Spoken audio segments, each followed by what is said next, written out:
Que realidade paralela é essa no Santos quando o assunto são as categorias de base?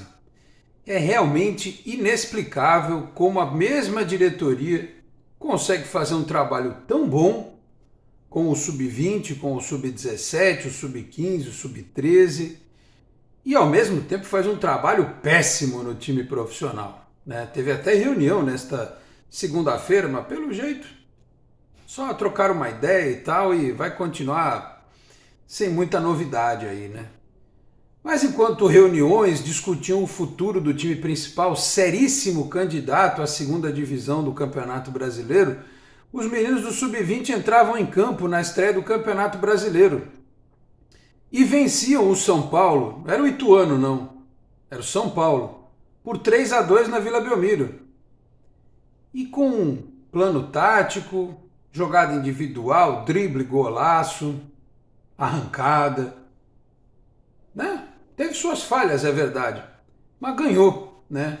E apresentou pontos positivos. E é sobre isso que eu falo a partir de agora. Meus amigos, um grande abraço, de volta para mais um vídeo aqui do nosso Canal 10, sempre em nome de Peter Leandro e Dani Haddad Fisioterapia. Quer ter mais qualidade de vida e ficar livre das dores? Então entre em contato com o Peter ou com a Dani pelos telefones 13 997040944, 13 997827308. Conheço o trabalho também pelo Instagram, @Peter Leandro e Dani Haddad. Também a Exatec Informática, na Senador Feijão 686, sala 1820, no Blue Office. O site é o isatecinformática.com.br, telefone 13 3020 1877. Conheça mais da Exatec também nas redes sociais. Se você está chegando agora aqui ao canal 10, peço para que se inscreva, ative as notificações, deixe o like que também é importante. Se quiser, torne-se membro do canal. Aliás, esta semana temos um compromisso, né? Além de acompanhar os desdobramentos do time principal, né? Já estão falando em vender o Ângelo e já pegar o dinheiro e contratar jogador, né? Faravelli, né, aquele do Del Valle, já tomaram um não uma vez, agora acho que vão tomar outro, né? É lógico que os caras vão saber que o Santos está com dinheiro, vão querer arrancar uma grana, né, da Vila Belmiro. Então, enquanto acontece essa movimentação, e eu espero que ela aconteça em intensidade e em quantidade e qualidade, há o compromisso da Copa do Brasil na quinta-feira, né, 9h30 contra o Iguatu. O Joaquim tem uma lesão de tornozelo, tá fora, não vai jogar. O Ângelo iniciou o processo de transição, talvez fique à disposição. Vamos ver o que acontece. Então nós temos como compromisso este jogo de quinta-feira. Aliás, na quinta tem à tarde mais um jogo da equipe sub-20 no Campeonato Brasileiro, né? O Santos, que estreou com esta vitória por 3-2 sobre o São Paulo na Vila, pega o Atlético Paranaense lá no CT do Caju às 3 da tarde. É aquele jogo que eu acho que ninguém vai ver, só quem pagar as assinaturas lá do Atlético Paranaense. E eu não vou pagar, não vou dar dinheiro para o Atlético Paranaense, desculpa. Foi que nem o jogo das sereias que aconteceu lá no final de semana, um empate por 1-1. Então, depois disso, né, depois desses dois jogos aqui, desta segunda-feira, o jogo de quinta do Sub-20, vai ter o jogo da Copa do Brasil e depois o Santos vai ficar aquele período, né? A gente vai olhar o Sub-20, sereias e tal, mas aí o time principal vai entrar naquele marasmo, né? Naquele marasmo de treina, talvez faça um amistoso, vai ver se contrata e tal, até estrear contra o Grêmio no Campeonato Brasileiro só lá no mês de abril. Então a gente vai ter que trocar essa ideia aqui, basicamente falando sobre projeções, perspectivas e bola rolando mesmo só com a molecada. E como eu disse no começo do vídeo, parece outro mundo, né? Isso é outra realidade. Você vê o time sub-20 do Santos, e aí a gente sempre tem que fazer a comparação, porque é óbvio, né? É claro que o grau de competitividade do principal é maior. Mas o Santos, por exemplo, enfrentou o São Paulo e venceu. Como enfrentou o Corinthians na final do Campeonato Paulista do ano passado e ganhou os dois jogos. Então há uma diferença clara entre os jogos da base e os jogos do time principal. O time principal não consegue ganhar dos piores times do futebol paulista. As vitórias que conquistou foram contra 3 times que não se classificaram para a sequência do campeonato. Já o Sub-20 não, né? Sub-20 foi a semifinal da Copinha, no outro ano tinha sido finalista, foi campeão paulista e começou muito bem o brasileiro, 3-2 no São Paulo. O jogo começou com o Santos tomando conta da partida. Aliás, a equipe que entrou em campo foi a seguinte: João Fernandes, o JP Sherman, que é um lateral que tem muita qualidade. Aliás, é claro que a gente não pode antecipar processos, mas esse rapaz foi convocado diversas vezes para a seleção brasileira sub-17 e você olha para ele no campo, você percebe a diferença, apesar dele ter tomado a bola nas costas no gol de empate do São Paulo, né? Mas é menino, tá? Informação.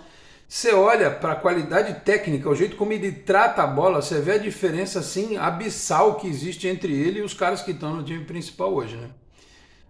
Aí o Thiago Balieiro, que é muito melhor que o irmão, tá? Não tem um preconceito com o Thiago Balieiro por causa do sobrenome. Ele é um zagueiro muito rápido, ele é muito bom jogador. Eu acho que ele tem muito futuro, o Thiago Balieiro, mas sentiu lesão, acabou saindo. Entrou o André Klaus no lugar dele. Antes também tivemos o Gustavo Henrique no lugar do JP Sherman. Aí jogou o Samuel na quarta zaga, o Kevson na esquerda, que fez um baita jogo, né? O Kevson também é outro que, se você for comparar, ele tem drible, ele tem arrancada, ele vai no fundo, ele faz o papel dele defensivo direitinho. O Balão, o Kevin Maltos, que entrou depois de, se contar as 2 lesões dele, 19 meses parado, 2 lesões de joelho seríssimas, né? Depois o Rafael Moreira, o Miguelito, que saiu para entrar o Gabriel Bom Tempo, Fernandinho, depois o Paulo César, o Rodrigo César, que foi outro destaque do Sub-17 que subiu esse ano, e o Wesley Patati, que depois deu lugar para o Felipe Laurindo, outro jogador voltando de lesão grave de joelho. Uma pena que o David Washington não pôde estar nesta equipe. Vamos ver o que o Odair vai fazer com ele no time principal, né? Então o Santos entrou com este time e tomou a iniciativa da partida, né? E fez 1-0 num gol que começa com o Kevin Maltos construindo. A bola vai lá para a esquerda, passa pelo Miguelito, passa pelo Kevson, que cruza, e o Kevin Maltos aparece para finalizar. A bola dá uma desviada no zagueiro do São Paulo, 1-0. Aí depois, eu não sei se foi excesso de desligamento do jogador, o Santos tomou 2 gols e está ganhando o jogo. Não pode tomar gol de contra-ataque quem está ganhando o jogo, né? Sofreu empate, como eu disse, uma bola nas costas do JP Sherman, e depois uma outra bola, só que lá do outro lado, né? Entre o quarto zagueiro e o Kevson, entre o Samuel e o Kevson ali, o rapaz do São Paulo bateu na entrada da área, bateu cruzado e venceu o goleiro João Fernandes. Aí no segundo tempo teve o gol do Miguelito, que foi um espetáculo, né? O Miguelito nem estava tão bem assim no jogo, né? Ele criou uma outra jogada, mas é normal porque ele jogou a final do Paulista, depois teve a lesão, teve a morte da mãe, não conseguiu jogar a Copinha, não conseguiu jogar no Paulista, fez a fisioterapia, a transição toda e tal. Foi o primeiro jogo dele na temporada, né? E ele fez um gol de perna direita que foi na gaveta. O empate do Santos foi um espetáculo de gol, né? Um golaço do Miguelito, que eu, como disse, já foi substituído. Já tinha dito, ele foi substituído depois. E aí tem um jogador do São Paulo que é expulso, né? O Lucas Inácio, né? Toma cartão vermelho. Aí tem uma bola do Patati, escanteio, no escanteio vem a cobrança e o André Klaus faz o gol do Santos. Ele se abaixa, a bola bate nele e tal. O Santos faz o gol da virada, podia ter feito outros, né? Porque o São Paulo ficou com 1 a menos, mas o que importou foi ter começado bem a competição, porque é grupo, né? São 2 grupos de 10, o Santos vai jogar 9 vezes. No grupo do Santos, além do São Paulo, tem o Palmeiras, tem outros times fortes no grupo do Santos dentro do Campeonato Brasileiro, e foi importante largar com esta vitória, como eu disse. Depois pega o Atlético Paranaense já na quinta-feira, nesta semana fora de casa. Laterais que descem, Miguelito construindo junto com o Kevin Maltos, que eu torço para esse menino, coitado, teve essa lesão, que ele possa se recuperar. Ele é um volante com uma característica muito interessante de marcação, mas também de chegada no ataque, coisa que a gente pouco vê no time de cima, né?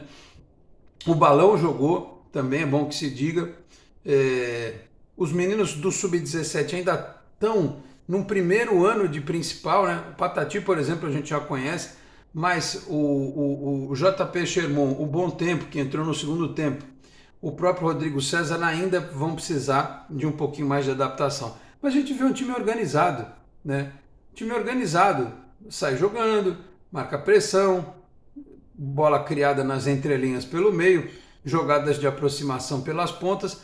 É um time que tem cara, ao contrário do time principal que não tem cara nenhuma. Aí você vai falar, pô, mas o Orlando foi técnico do principal e também foi a mesma coisa. Olha, eu vou falar para vocês, naquele Santos e Palmeiras que a gente perdeu de 1-0 e ele botou o Soteldo no meio, o Santos jogou uma partida taticamente muito interessante e fez outros bons jogos com o Orlando. Aqui a gente pegou uma mania, um esporte paralelo além do futebol, que é o de detonar treinadores, né?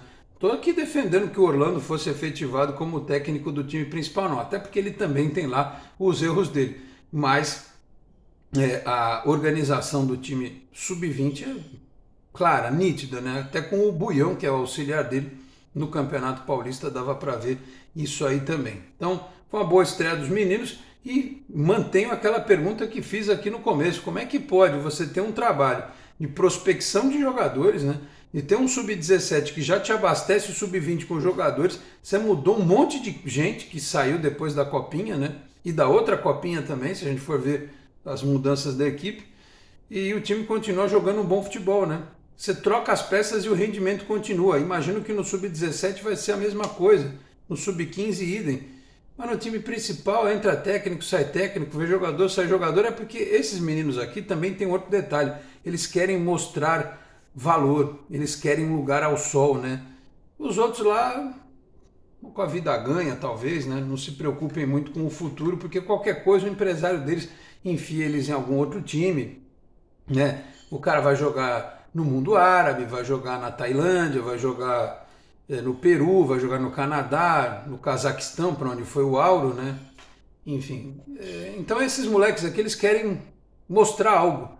No time principal parece que os caras já ganharam 3 Copas do Mundo, 2 Champions League, não precisam correr, tá tudo de boa, tudo tranquilo. Então é isso. Então eu fiquei feliz pelo gol do Kevin Maltos, por tudo que esse rapaz passou, pelo Miguelito também, né?